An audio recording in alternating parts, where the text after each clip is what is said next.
आप सभी का स्वागत है आपके अपने चैनल चौक इंडस्ट्रियल एकेडमी पे। और एक बार फिर मैं हाजिर हूँ आप सभी के लिए एक नई इन्फॉर्मेशन लेके जेएनयू के रिगार्डिंग। तो जैसा कि आपको मालूम है कि जेएनयू ने जो डॉक्यूमेंट्स के लिए आपसे टाइम मांगा था या आपसे सीट बुक करने के लिए जो प्रोसेस जारी किया था वो शुरू हो गया था, और उसके बाद आपका जो टाइम था वो भी ख़त्म हो गया। अब जो जेएनयू है वो अप्रूवल दे रहा है, यानी कि वेरिफिकेशन करने के बाद अगर किसी बच्चे ने कोई डॉक्यूमेंट्स अपलोड गलत कर दिया है तो उसको टाइमिंग दे रहा है या उसमें एरर बता रहा है या रिजेक्ट कर रहा है। तो उसी सिलसिले में एक आज की जो वीडियो है वो इसीलिए है कि काफ़ी बच्चे परेशान हैं कि उनके जो डॉक्यूमेंट्स है वो रिजेक्ट कर दिए हैं। अब वो क्या करें, बड़े परेशान हैं, बड़ी दुविधा में है। तो इसीलिए चौक इंडस्ट्रियल एकेडमी की टीम आपके लिए 24/7 तत्पर हाजिर है और पल पल की अपडेट आपको दे रही है, इसीलिए ताकि आपको किसी भी तरह का कोई समस्या का सामना ना करना पड़े। तो उसी रिगार्डिंग या उसी सीरीज़ में आपके लिए मैं आज का वीडियो लेके हाजिर हुआ हूँ। तो जिन बच्चों के डॉक्यूमेंट जो है वो रिजेक्ट कर दिए गए हैं या उनको दोबारा अपलोड करने के लिए बोला गया है, तो घबराने की ज़रूरत नहीं है। ये कैजुअली होता है, जेएनयू वाले इसी तरह से करते हैं। अगर आपका एंट्रेंस एग्ज़ाम में क्वालिफाई कर लिया तो आपका एंट्रेंस एग्ज़ाम और एडमिशन जो है वो अच्छे से हो जाएगा। क्योंकि बहुत सारे बच्चे ऐसे होते हैं जो गांव देहात से होते हैं, उनको नहीं पता होता। तो घबराए ना, बेफिक्र रहिए, जेएनयू आपका एडमिशन जो है वो कैंसिल नहीं करेगा। तो यहाँ आप देख सकते हैं एक बच्चे का आया है अपलोड योर डॉक्यूमेंट्स में री अपलोड पेंडिंग और रिजेक्टेड डॉक्यूमेंट्स। तो इस बच्चे का मैं आपको दिखाऊंगा कि कौन कौन से डॉक्यूमेंट जो रिजेक्ट हुए हैं और कौन कौन से को आपको री अपलोड करना है। घबराने की ज़रूरत नहीं है। अगर आपने एक्सटेंशन ले लिया, कोई आपके पास डॉक्यूमेंट नहीं था, तो आप उसके साथ अपलोड कर सकते हैं। तो सारी चीज़ें मैं आज आपको इस वीडियो में स्टेप बाय स्टेप बताऊंगा कि आपको री अपलोड कैसे करना है या आपको जो रिजेक्शन हो गया उसको आपको कैसे हैंडल करना है। तो चलिए मैं आपको बता देता हूँ इन बच्चे के कितने डॉक्यूमेंट रिजेक्ट या पेंडिंग किए गए थे। तो आप यहाँ देख सकते हैं 4 डॉक्यूमेंट्स हैं जो पेंडिंग है या रिजेक्टेड है। आप क्लिक हियर पे क्लिक करेंगे तो वो तुरंत आपको एक नई स्लाइड पे ले जाएगा और वहाँ पे जाकर आपको ये डॉक्यूमेंट्स अपलोड करने होंगे। इस बच्चे के 4 थे। बैचलर डिग्री है, डिग्री सर्टिफिकेट है, एंटी रैगिंग है और पेरेंट्स का यानी कि गार्जियंस का जो एफिडेविट है वो उनका रिजेक्ट कर दिया गया है। हो सकता है कुछ मिस्टेक हुई हो, तो इसीलिए आज हम लोग इन चारों डॉक्यूमेंट्स को अपलोड करेंगे। बाकी आपके इसमें कोई एरर आ रहा है, मान लीजिए कि कोई ओबीसी कास्ट सर्टिफिकेट का है या और भी कोई एरर है, तो आप उसकी जगह पे अपना जो डॉक्यूमेंट्स है वो अप्लाई कर सकते हैं। काफ़ी बच्चे की क्वेरी थी, सर हमारे पास जो सेंटर का कास्ट सर्टिफिकेट होता है वो नहीं है, तो आप उसकी जगह पे आप जो अप्लाई की स्लिप है वो डाल सकते हैं या फिर आप उसकी जगह एक्सटेंशन फॉर्म डाल सकते हैं। अगर आपके पास कोई भी डॉक्यूमेंट नहीं है और उसके बनने की उम्मीद भी नहीं है, तो आप उसकी जगह पे एक्सटेंशन डाल सकते हैं।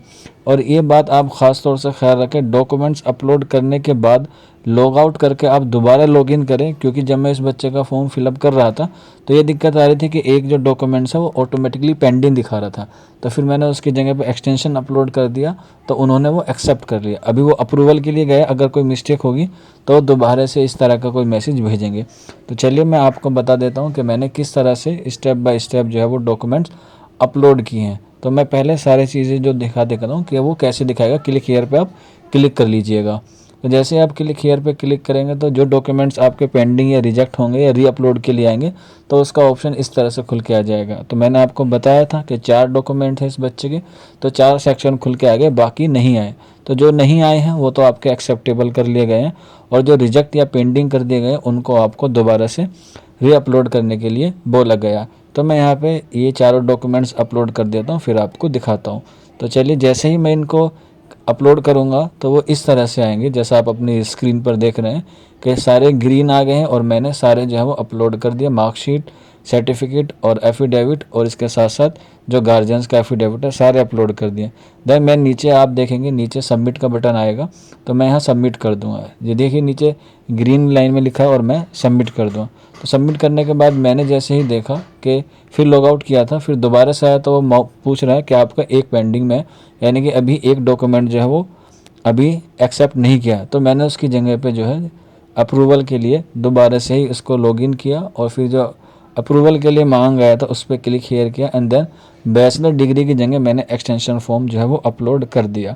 जैसे ही मैंने डॉक्यूमेंट्स अपलोड किया डिग्री का तो उन्होंने एक्सेप्ट कर लिया। अब वो जेएनयू अप्रूवल देगा बाद में अगर कोई मिस्टेक होगी तो यह था आपको कि अगर आपने कोई डॉक्यूमेंट्स के लिए आया तो उसे दोबारा लॉग आउट करके दोबारा लॉगिन करें, फिर इस तरह से आपका मैसेज आ जाएगा। यू हैव बिलो 1 पेंडिंग या rejected documents which are not approved by JNU to re upload below document, click here. तो जैसे ही मैंने क्लिक हेयर पे अपलोड किया था तो फिर वो दोबारा से ही वही वाला सेक्शन खुल गया जैसे मैंने आपको शुरू में दिखाया था, और मैंने उसे अपलोड कर दिया। फिर मैंने दोबारा लॉग आउट किया एंड देन फिर लॉगिन किया। तो आप देखिए यहाँ पे नीचे लिखा हुआ आएगा व्यू डॉक्यूमेंट्स। अब यहाँ पे किसी भी तरह का कोई भी रिजेक्टेड या पेंडिंग का मैसेज नहीं है, ये उसी बच्चे का है। आप देख सकते हैं अपलोड योर डॉक्यूमेंट्स, मैंने आपको शुरू में दिखाया था जो JNU की तरफ से मैसेज आया था, और अब मैंने इस बच्चे के सारे डॉक्यूमेंट्स जो है वो अपलोड कर दिए हैं। तो अब इसमें किसी भी तरह की कोई मिस्टेक नहीं है अभी तक। बाकी अगर कोई इन्फॉर्मेशन आती है इस तरह की आपके डैशबोर्ड पे तो आप उसे ज़रूर चेक करें। दिन में एक बार ज़रूर लॉग आउट करके लॉगिन कर लें ताकि अगर कोई अपडेट आता है तो आपको उसके बारे में इन्फॉर्मेशन मिल जाएगी। बाकी अगर आपको किसी भी तरह की कोई भी इन्फॉर्मेशन चाहिए तो आप हमारे चौक इंडस्ट्रियल एकेडमी के टेलीग्राम ग्रुप में या व्हाट्सएप ग्रुप में, या फिर आप हमें कमेंट बॉक्स में, या फिर आप हमें रब्ता भी कर सकते हैं। हमारा नंबर आपको मालूम है 9045220432 हमारा व्हाट्सएप नंबर है। आपकी हम सेवा करने के लिए, आपकी समस्याओं का समाधान करने के लिए 24/7 तत्पर हाजिर हैं। बाकी हम दुआ करते हैं कि आपने जो डॉक्यूमेंट्स अपलोड किए हैं अभी तक, जो दोबारा के लिए आए हैं, वो आपका एक्सेप्टेबल कर लिया जाए। अभी तक जो है वो 27 से 28 बच्चों को, जिन बच्चों ने फीस सबमिट या डॉक्यूमेंट्स अपलोड किए थे, उनका ही अभी तक वेरिफिकेशन हुआ है। बाकी जो प्री इनरोलमेंट फॉर्म है वो आपका जल्द से जल्द आ जाएगा।